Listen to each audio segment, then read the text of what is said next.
Hello guys, क्या हाल चाल? सब बढ़िया। मैं अभिषेक झा आपका स्वागत करता हूँ इस चैनल में, कॉमर्स भक्त के चैनल में मैं स्वागत करता हूँ आपको। और आज हम लोग स्टार्ट करने वाले हैं इंडियन कॉन्ट्रैक्ट एक्ट 1872 के का पार्ट टू। तो अगर आपने पार्ट वन नहीं देखा है तो बिल्कुल पार्ट वन देखने से शर्माइए मत, आराम से देखिए। लिंक दिए गए हैं डिस्क्रिप्शन में। आपको क्या करना है, बस आपको वो लिंक पे क्लिक करना है और आराम से फोकस लगा के देखना है, और तो कोई काम नहीं है। तो आप बिल्कुल अच्छे से देखिए और बिल्कुल अच्छे से एग्जाम में अपने अच्छे से अच्छे मार्क्स लाइए। और आपने ये वीडियोस अच्छे से अगर देख ली तो मैं ये एश्योरिटी तो दे सकता हूँ कि ये वीडियोस देख लिए और जिसने भी अपने घर में वापस से रिवाइज कर लिए एक बार, उनके तो अच्छे से अच्छे नंबर तय है। ठीक है, तो शुरू करते हैं अपने लोग, ज्यादा टाइम वेस्ट नहीं करते हैं। इंडियन कॉन्ट्रैक्ट एक्ट का fast track revision part two. चलिए,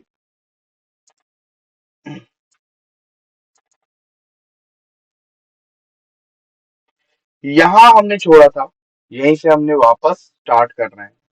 सबसे पहले essential of a valid contract पढ़ेंगे। मतलब कि वैलिड कॉन्ट्रैक्ट मतलब एक वैलिड कॉन्ट्रैक्ट के लिए क्या क्या चीजें जरूरी है, क्या क्या चीजें जरूरी है।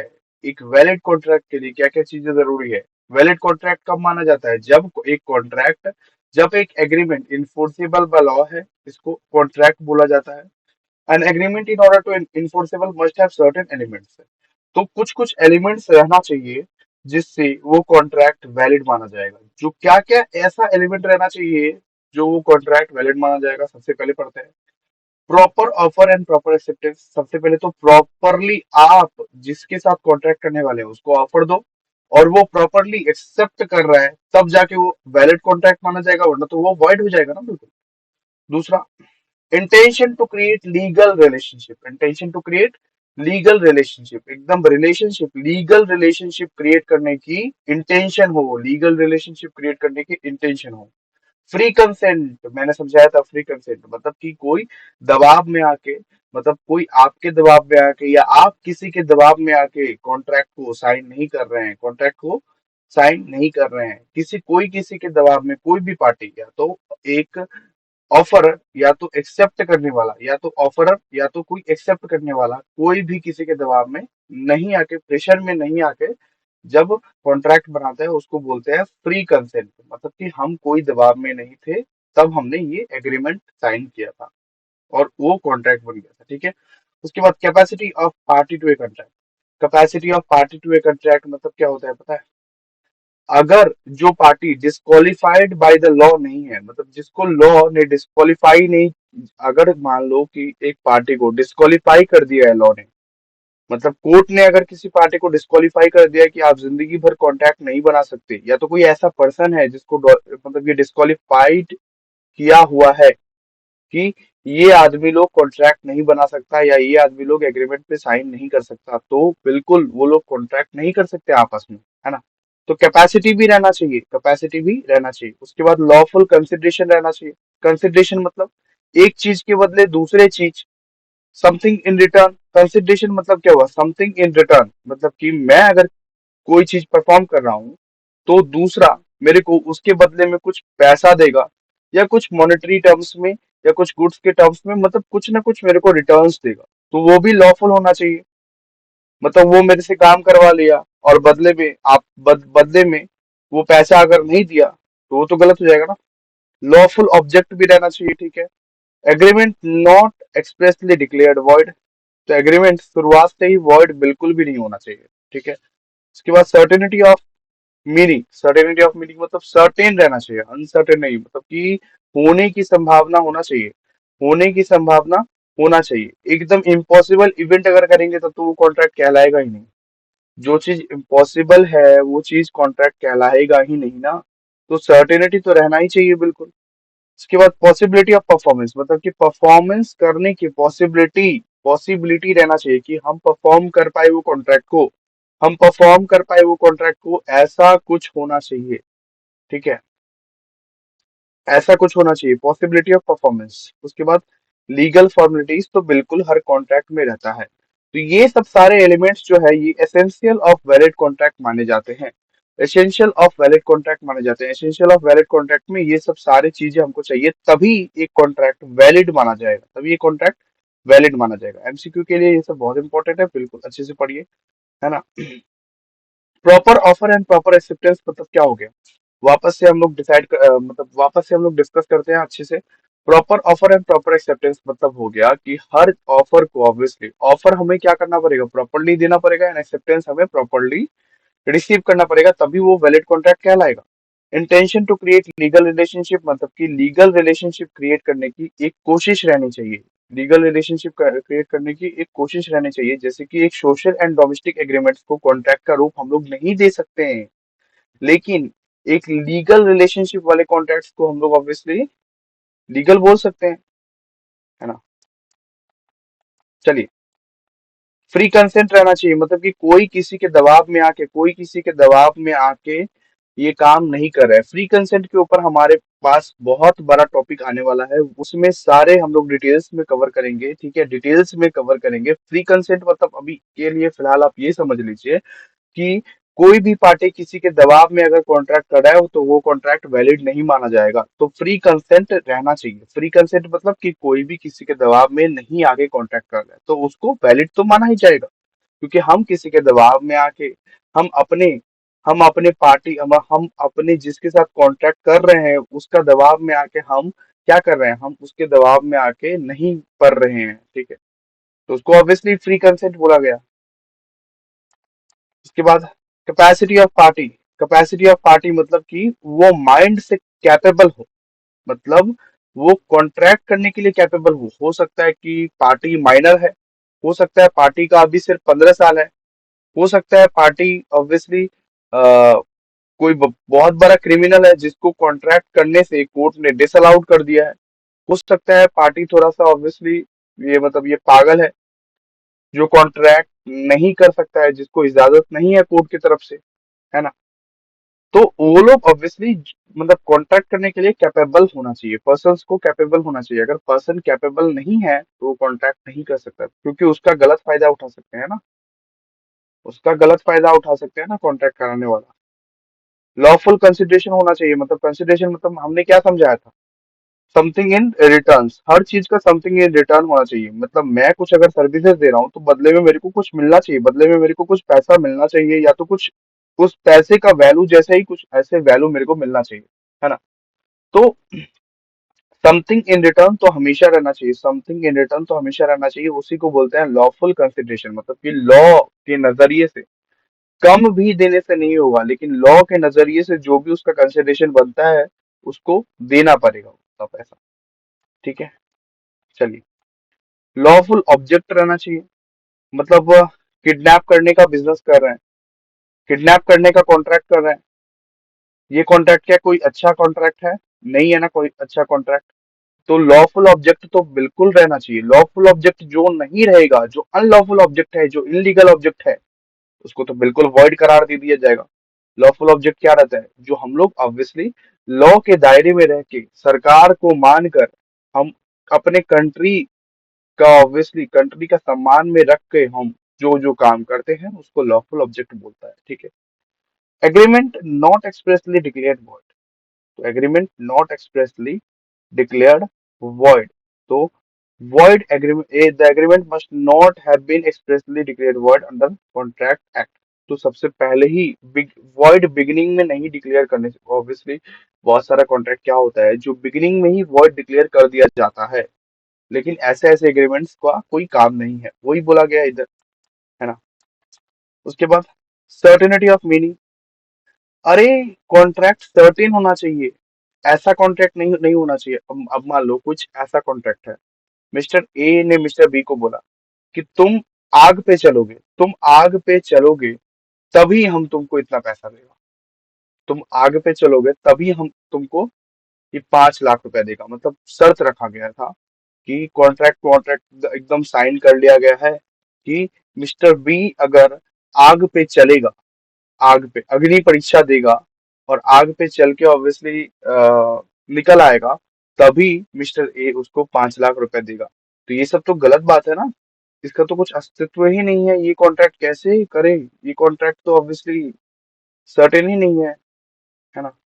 और पॉसिबिलिटी ऑफ परफॉर्मेंस भी होना चाहिए, बिल्कुल सेम सेम बात है, पॉसिबल भी होना चाहिए, वो कॉन्ट्रैक्ट कॉन्ट्रैक्ट करना भी पॉसिबल होना चाहिए ना, बिल्कुल आग वाला बात तो सेम सेम। चलिए, लीगल फॉर्मेलिटीज तो करना ही पड़ता है, लीगल फॉर्मेलिटीज अगर आप नहीं किए हैं तो कॉन्ट्रैक्ट बनेगा कैसे। कोर्ट में जाके आप लीगल फॉर्मेलिटीज आपको बहुत करना पड़ेगा, राइटिंग में जाके लिखना पड़ेगा, तब तो जाके contract must be writing to be valid. ठीक है, ये तब तो वो कॉन्ट्रैक्ट को वैलिड माना जाएगा, वरना तो ऑफ कोर्स वर्ड हो जाएगा। अब हम लोग पढ़ते हैं ऑफर। ऑफर के बारे में पढ़ते हैं, ऑफर। अच्छा, सबसे पहले तो फोकस लगा के देखो तुम, अच्छे से फोकस लगा के देखो, जिससे तुमको ऑफर अच्छे से क्लियर हो जाए। ठीक है, तो section two, subsection section two clause A defines the term proposal. Proposal मतलब ऑफर ही बोलते हैं। ठीक है, तो section two, subsection A, section two clause A defines the term proposal as follows. when one person signifies to another, when one person signifies to another, अगर एक person दूसरे पर्सन को रिक्वेस्ट करता है, his willingness मतलब कि वो क्या चाहता है, to do or abstain from doing anything, to do or abstain from doing anything with a view to obtaining the assent, with a view to obtaining the assent of that other to such an act or abstinence, he is said to make a proposal। Law का word, अब एक एक करके समझो। सबसे पहले मतलब जब एक पर्सन दूसरे पर्सन को अप्रोच करता है, दूसरे पर्सन को अप्रोच करता है, जब एक पर्सन दूसरे पर्सन को, अच्छे से सुनो, जब एक पर्सन दूसरे पर्सन को अप्रोच करता है कि वो क्या चाहता है, कि वो क्या चाहता है और वो क्या करना चाहता है, वो कौन सा ऑफर देना चाहता है, in with a view of obtaining the assent मतलब कि सामने वाले की ऑब्वियसली हामी भराने के लिए, है ना। मतलब कि हम लोग किसी को ऑफर देते हैं तो हम लोग मनी मन सोचते हैं ना कि ये हाँ भर दे तो अच्छा है। obtaining the assent of that other to such an act और abstinence, तो वो एक्ट को क्या बोला जाता है, ऑफर देना। वो एक्ट को क्या बोला जाता है, ऑफर देना। फॉर एग्जाम्पल मैं मिस्टर बी को बोला कि तू मेरे साथ बिजनेस करेगा। ठीक है, तो वो ऑफर देना हो गया। ठीक है, उसका मतलब क्या हो गया, ऑफर देना। चलो,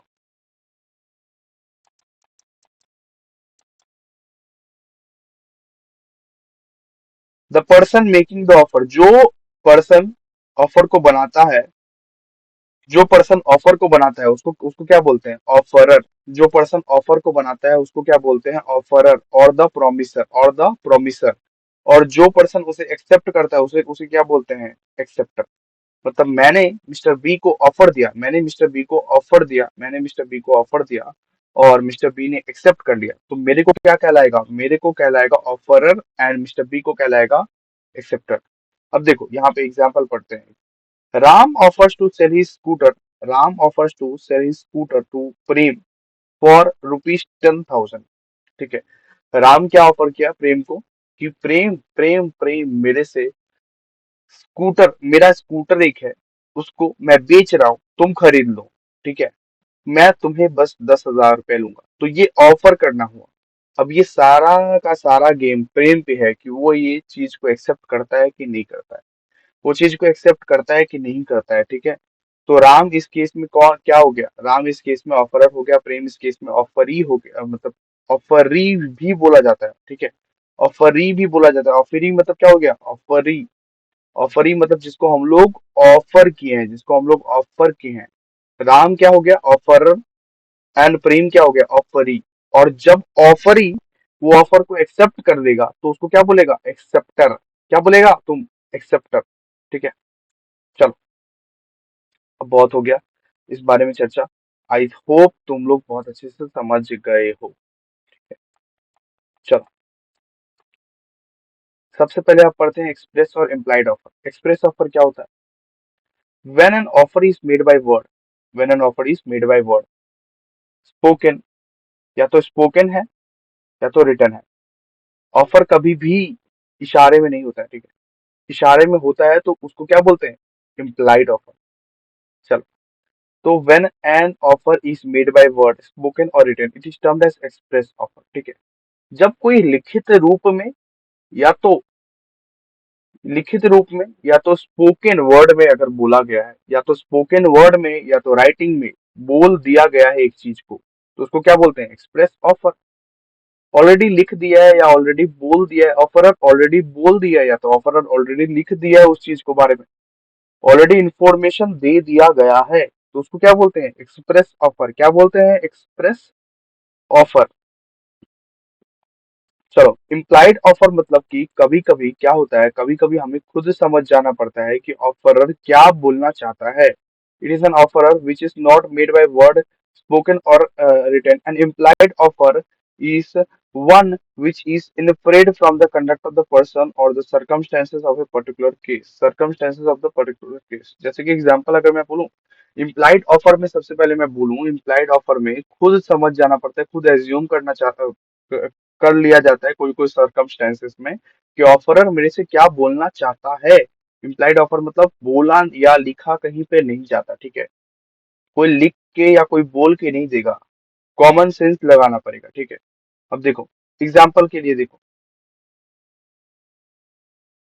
ये पब्लिक ट्रांसपोर्ट लाइक डीटीसी इन दिल्ली और best in Bombay runs buses on different routes to carry passengers who are prepared to pay the specified fare. This is an implied offer. Similarly, to public transport like DTC or Delhi or Best in Bombay runs buses on different routes to carry passengers who are prepared to pay the specified fare. अगर कोई चीज obviously best services में provide कर रही है, अगर public transport like DTC अगर तुम्हें दिल्ली में बेस्ट प्रोवाइड करी है, दिल्ली में बेस्ट सर्विसेज प्रोवाइड करी है, तो पब्लिक तो जो ऑब्वियसली उसके पैसेंजर्स है, तो ऑब्वियसली एज्यूम कर लिया जाएगा ना, पैसेंजर्स तो खुद ही प्रिपेयर रहेगा कि हमको हाई फेयर देना पड़ेगा as compare to normal buses.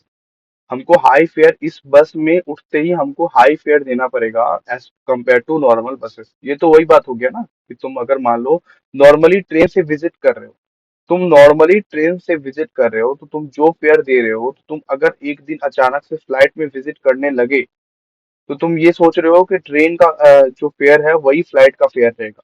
नहीं, बिल्कुल नहीं।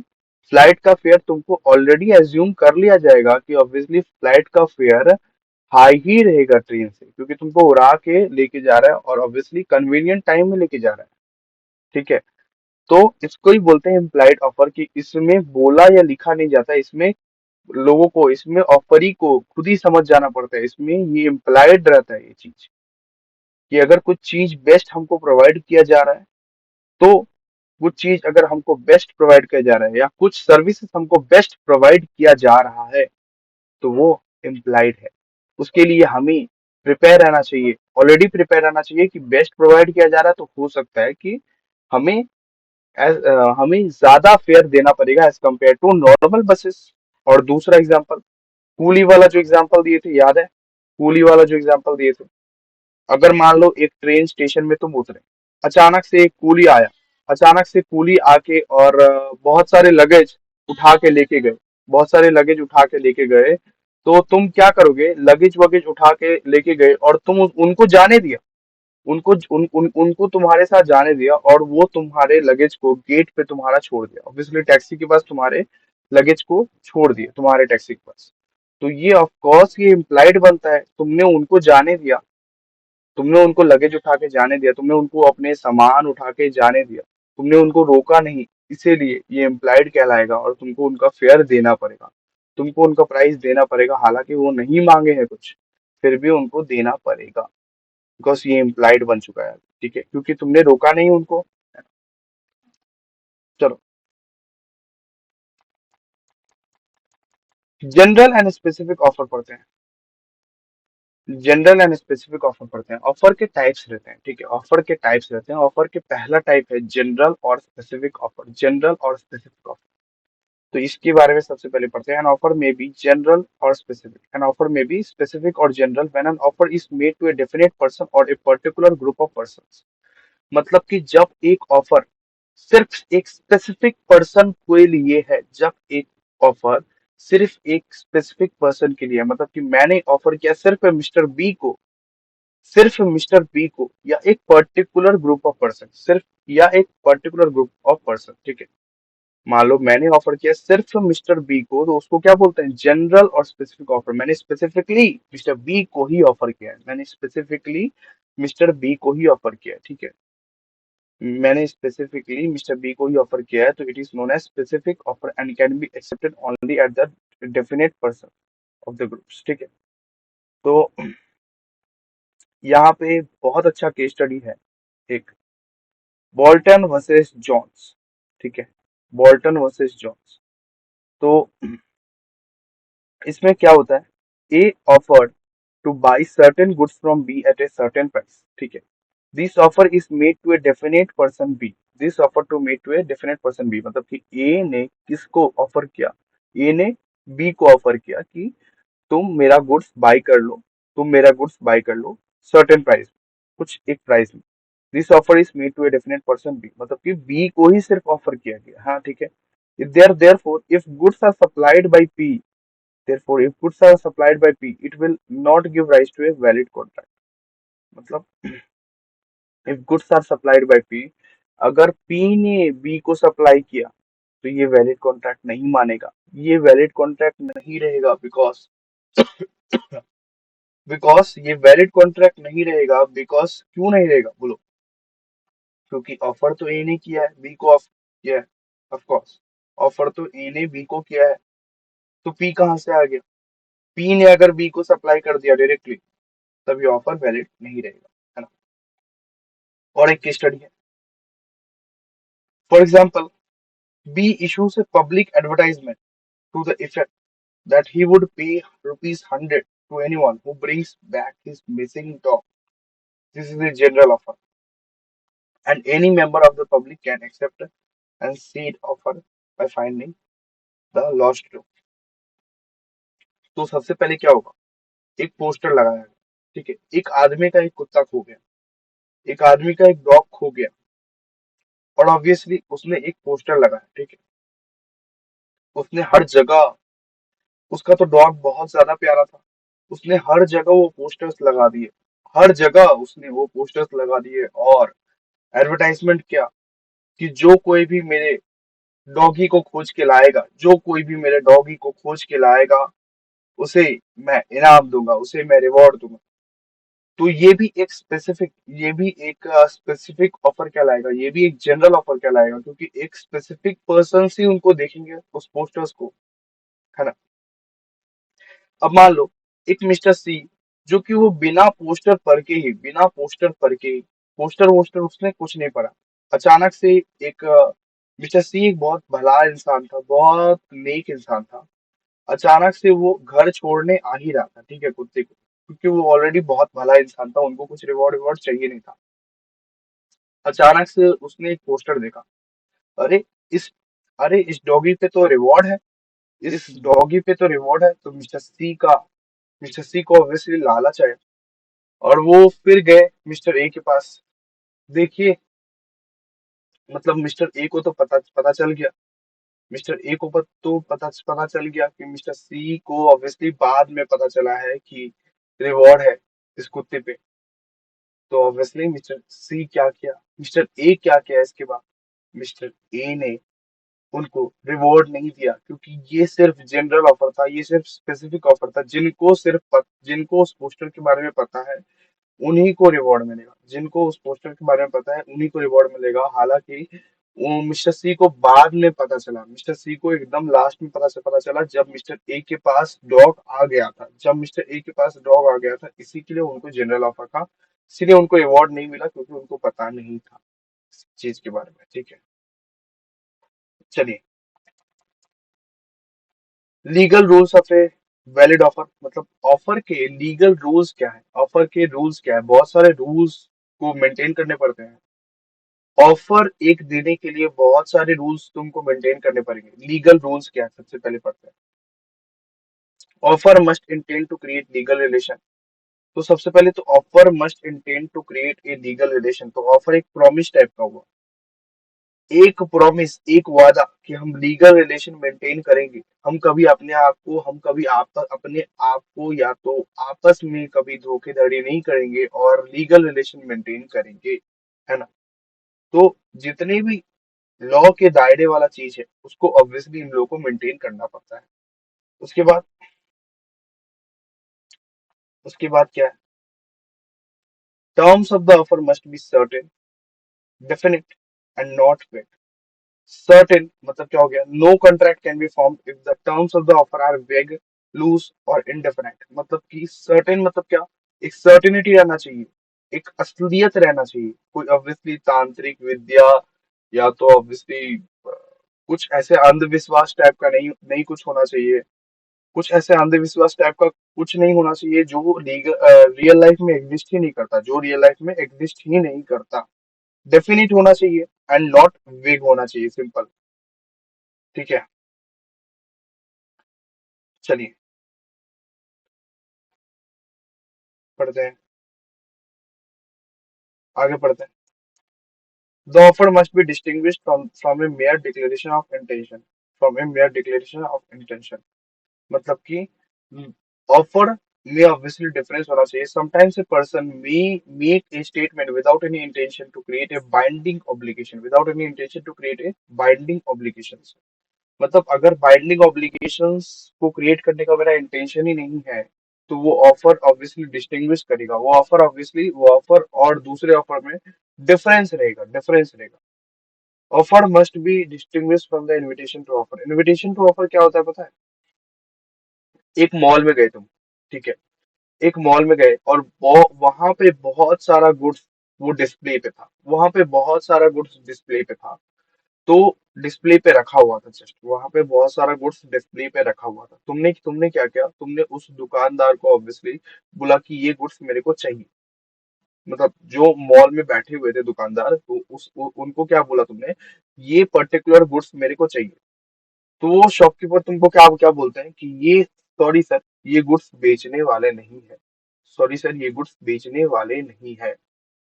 तो ऑब्वियसली गुस्सा हो गया, ऑब्वियसली वो ऑफर देने वाला गुस्सा हो गया कि अरे मैं तो ऑफर दिया हूँ, मेरा ऑफर देने का राइट है ये, मैं ऑफर दूंगा तुम एक्सेप्ट करो, मैं ऑफर दे रहा हूँ, हर कुछ सही है, तुम एक्सेप्ट करो, तुम एक्सेप्ट क्यों नहीं कर रहे हो? तो उसने क्या बोला है? उसने बोला, शॉपकीपर ने बोला कि सर ये ऑफर नहीं है सर, ये इनविटेशन टू ऑफर है। ये डिस्प्ले ऑफ गुड्स एक इनविटेशन टू ऑफर है, जहाँ पे मॉल में सारे सामान रखे हुए हैं बस अट्रैक्ट करने के लिए। कस्टमर्स आएंगे, वहां पे अट्रैक्ट होंगे और आप मुझको ऑफर देंगे। ठीक है, शॉपकीपर क्या बोला कि आप मुझे ऑफर देंगे। आप उसके बाद बोलेंगे कि ये मेरे को खरीदना है, तो उसको बोलेंगे ऑफर। और अगर शॉपकीपर बोलता है कि हाँ ठीक है सर, ये अवेलेबल है, तब वो हो गया एक्सेप्टेंस। ठीक है, समझे बात? चलो, offer must be distinguished from the invitation to offer. मतलब ऑफर और इनविटेशन टू ऑफर दोनों अलग है। ऑफर और इनविटेशन टू ऑफर दोनों अलग है। ऑफर क्या होता है? ऑफर तो ऑब्वियसली जब हम लोग रियल लाइफ में ऑफर करते हैं तब उसको बोलते हैं, लेकिन इनविटेशन टू ऑफर क्या होता है? इनविटेशन टू ऑफर जस्ट एक शोकेस होता है, जस्ट एक हम लोग दिखाने के लिए। जस्ट जैसे कि मॉल वाले इंसान ने क्या किया था, डिस्प्ले ऑफ गुड्स दिखा दिया था, बहुत सारे गुड्स को सामने रखा था, जिससे कस्टमर्स आए और हमको ऑफर दे और हम उसके बाद एक्सेप्ट करें। इसी मोटिव में मॉल मॉल वाले रहते हैं, है ना? चलिए आगे बढ़ते हैं। The offer must be communicated. तो ऑफर क्या होना चाहिए? कम्युनिकेटेड होना चाहिए। कम्युनिकेटेड होना चाहिए किसको? जिस जिसके साथ, जिसको तुम ऑब्वियसली ऑफर देना देना चाहते हो, सारा बात कर कम्युनिकेट करो। मतलब जो ऑफर हम देना चाहते हैं, जो हम ऑफरी को जो ऑफर देना चाहते हैं, ऑफरी कौन? जिसको हम ऑफर दे रहे हैं, हम क्या कहलाएंगे? ऑफरर। और जिसको हम ऑफर दे रहे हैं क्या बोलते हैं? उसको ऑफरी। तो हम ऑफरी को जो भी ऑफर देना चाहते हैं, उसको हमको क्या करना पड़ेगा? अच्छे से बोलना पड़ेगा और सारा का सारा बात, एक भी बात छुपाए, सारा का सारा बात हमको उससे बात करना पड़ेगा, ना कि उसके रिलेटिव्स, ना कि उसके रिश्तेदार, किसी से भी नहीं। हमको उस आदमी से बात करना पड़ेगा, उस व्यक्ति से बात करना पड़ेगा जिसको हम ऑफर देना चाहते हैं। जैसे कि मिस्टर बी को हम ऑफर देना चाहते हैं, तो हम मिस्टर बी से ही बात करेंगे। ऐसा नहीं कि कोई थर्ड पर्सन से बात करके आ गए तो उसको ऑफर नहीं बोला जाएगा। Offer must be communicated means offer must be communicated to the offeree, offer must be communicated to the offer ही जो ऑफर ही रहेगा उसको पूरा का पूरा ऑफर कम्युनिकेट करो। उसके बाद offer should not contains a term of non compliance of which would amount of acceptance है। तो ऑफर में कभी ये शर्त नहीं नहीं होता है, ऑफर में कभी ये शर्त नहीं होता है कि अगर ये चीज नहीं किया, अगर ये चीज नहीं हुआ तो ये हो जाएगा, अगर ये चीज नहीं हुआ तो ये हो जाएगा। मतलब मिस्टर ए था, ठीक है, मिस्टर ए था, बहुत वो बदमाश था। मिस्टर बी बहुत ये डरपोक टाइप का था। तो मिस्टर बी को क्या वो बोला एक दिन, वो मिस्टर बी को सबसे पहले ऑफर दिया, ठीक है। ऑफर जब दिया तब मिस्टर ए ने उसको उसको एक बात ऑफर देने के समय में ही बोल दिया था, एक बात ऑफर देने के समय में ही बोल दिया था कि अगर तुमने 15 दिन में जवाब नहीं दिया, अगर तुमने 15 दिन में अपना जवाब नहीं दिया तो मैं मान लूंगा कि ये ऑफर मैं तुम एक्सेप्ट कर रहे हो, मैं मान लूंगा ये ऑफर तुम एक्सेप्ट कर रहे हो। इस बात का ऑब्वियसली जवाब दिया गया। मिस्टर ए ने मिस्टर बी को बोला कि अगर तुम 15 डेज में जवाब मेरे को नहीं देते हो तो मैं मान लूंगा ये ऑफर मैं तुम एक्सेप्ट कर। ये तो बिल्कुल गलत है। तो वैसे ही मिस्टर बी कोई काम में फंस गया तो 15 दिन तक जवाब नहीं दे पाया। तो मिस्टर ए ने क्या मान लिया कि मिस्टर बी ने ऑफर एक्सेप्ट कर लिया, मिस्टर बी ने ऑफर एक्सेप्ट कर लिया। लेकिन फिर कोर्ट कचहरी हुआ और फिर कोर्ट में डिसीजन आया कि मिस्टर बी का ये राइट है, मिस्टर बी अगर जवाब नहीं देता है तब तो कोई बात ही नहीं, तब तो उसको ऑब्वियसली नहीं पकड़ा जाएगा, तब उसको एक्सेप्ट नहीं किया जाएगा। ऐसा कुछ है नहीं ऑफ, इसीलिए लिखा हुआ है offer should not contain a term of non compliance of which would amount to acceptance. मतलब कि अगर तुमने नहीं काम किया, अगर तुमने ऑफर को एक्सेप्ट नहीं किया 15 दिन के अंदर अंदर, या तो ऑफर को एक्सेप्ट या तो ऑफर को रिजेक्ट, मेरे को जवाब नहीं दिया 15 दिन के अंदर अंदर, तो मैं मान लूंगा कि तुमने ऑफर एक्सेप्ट कर लिया। तो ये बिल्कुल भी तुम नहीं कर सकते, ठीक है। चलो, अब स्पेशल टर्म्स और condition in an offer must also be communicated. Offer communicated होना चाहिए, ये बात तो बिल्कुल तुमको पता है। अब क्रॉस ऑफर क्या होता है, क्रॉस ऑफर क्या होता है पढ़ो इसके बारे में। Two offers which are similar in all respect made by two parties to each other, made by two parties to each other. मतलब दोनों पार्टी एक साथ अगर ऑफर कर दिया है, दोनों पार्टी अगर एक साथ ऑफर कर दिया, मतलब मिस्टर ए ने ऑफर किया ही था कि मिस्टर बी ने भी साथ में ही ऑफर कर दिया मिस्टर ए को। मिस्टर ए ने मिस्टर बी को ऑफर किया कि क्या मेरा कार तुम खरीदोगे। मिस्टर बी ने भी ए को ऑफर कर दिया क्या तुम मेरा कार कार खरीदोगे। तो ये ऑफर ऑफर नहीं कहलाएगा और ये ऑफर एकदम वॉइड हो जाएगा, ये ऑफर वॉइड हो जाएगा। मतलब मिस्टर ए को भी पता नहीं था कि मिस्टर बी ऑफर देने वाला, और मिस्टर बी को भी पता नहीं था कि मिस्टर ए ऑफर देने वाला, और दोनों मिलके अगर ऑफर दे देते हैं एक टाइम पे, दोनों मिलके अगर एक ही टाइम पे ऑफर दे देते हैं, दोनों मिलके अगर एक ही टाइम पे ऑफर दे देते हैं तो वो ऑफर क्या हो जाता है, वॉइड। दोनों ही ऑफर नहीं दे सकते हैं फिर, ठीक है। क्रॉस ऑफर समझा तुमने। चलो आगे बढ़ते हैं फटाफट। Standing offer, sometimes an offer may be continuous nature, in that case it is known as standing offer। मतलब कि बहुत सारे ऑफर्स जो रहते हैं वो कंटिन्यू चलते रहते हैं बहुत महीनों तक, तो उसको क्या बोलते हैं, स्टैंडिंग ऑफर। मतलब कि 1 या 2 दिन के लिए नहीं नहीं रहते हैं, बहुत महीनों तक चलते ही रहते हैं, कंटिन्यूअस नेचर के रहते हैं वो ऑफर, इसी के लिए उसको बोला जाता है क्या, standing nature. Standing offer is a nature of tender, ठीक है। चलो आगे बढ़ते हैं। इसको अच्छे से तुमको रीड करना है, ये रिवीजन चल रहा है बिल्कुल, ये फास्ट ट्रैक रिवीजन चल रहा है। आई होप तुम सारे कुछ समझ पा रहे हो, एमसीक्यू है और अच्छे से तुमको क्या करना पड़ेगा, पढ़ना पड़ेगा, ठीक है। आज हम लोग फिलहाल यहीं करेंगे, यहीं तक करेंगे पार्ट 2। आज हम लोग फिलहाल यहीं तक करेंगे पार्ट 2, स्टैंडिंग ऑफर तक। आई थिंक हमको तुमको समझ में आ गया होगा, ठीक है। समझ में आ गया होगा स्टैंडिंग ऑफर तक। और तुम क्या करोगे, तुम इस वीडियो को लाइक करोगे, कमेंट करोगे और अपने दोस्तों को के साथ शेयर करोगे। और वापस से और भी वीडियोस आएंगे, ये पार्ट 2 है, बहुत सारे पार्ट्स बनेंगे अभी इंडियन कॉन्ट्रैक्ट एक्ट के। तो स्टे ट्यून्ड और सब्सक्राइब करते रहो, और प्लीज एग्जाम आने वाले हैं इसीलिए पढ़ाई लिखाई अच्छे से करो, ठीक है। चलो मिलता हूँ, शुभ रात्रि। और फिर मिलते हैं हम लोग कहीं कुछ, मतलब मिलते हैं हम लोग कोई और दिन। चलिए अभी के लिए शुभ रात्रि। चलिए, bye bye bye bye bye.